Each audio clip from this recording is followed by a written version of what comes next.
I have a history of working across the aisle throughout my career. I was a moderate Democrat, and now I'm a moderate Republican. I believe that's the job of a lieutenant governor, is to make sure we remind the general public, unlike today's political atmosphere, which seems to say party is more important than policy, I'm the opposite of that. Rogers and Zuckerman, two former legislators competing to become the state of Vermont's second in command.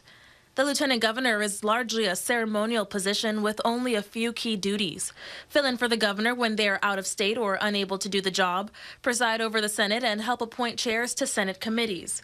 They also cast tie-breaking votes in the Senate. Both Rogers and Zuckerman presented a campaign with hopes to best appeal to the masses. They agreed that the biggest problems the state is facing have to do with high costs of living and a lack of housing. How to address those problems align closer with their life experiences. Folks that can afford a second home can certainly afford to pay more in order to make sure everybody else has a first and primary roof over their head.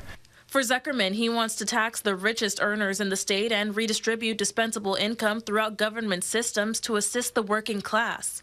For Rogers, his experience in construction and development taught him to take a different approach. Trim fat wherever you may find it. He suggests cutting administrative salaries, positions, and bureaucratic paperwork in schools to offset spending, and in healthcare, remove duplicities that cost the system. We shouldn't be offering competing services with hospitals and state agencies. Zuckerman's approach to fixing the healthcare system mimics New Age expert views to focus on wellness instead of emergency services. We need to invest in those preventative measures that will reduce some of the costs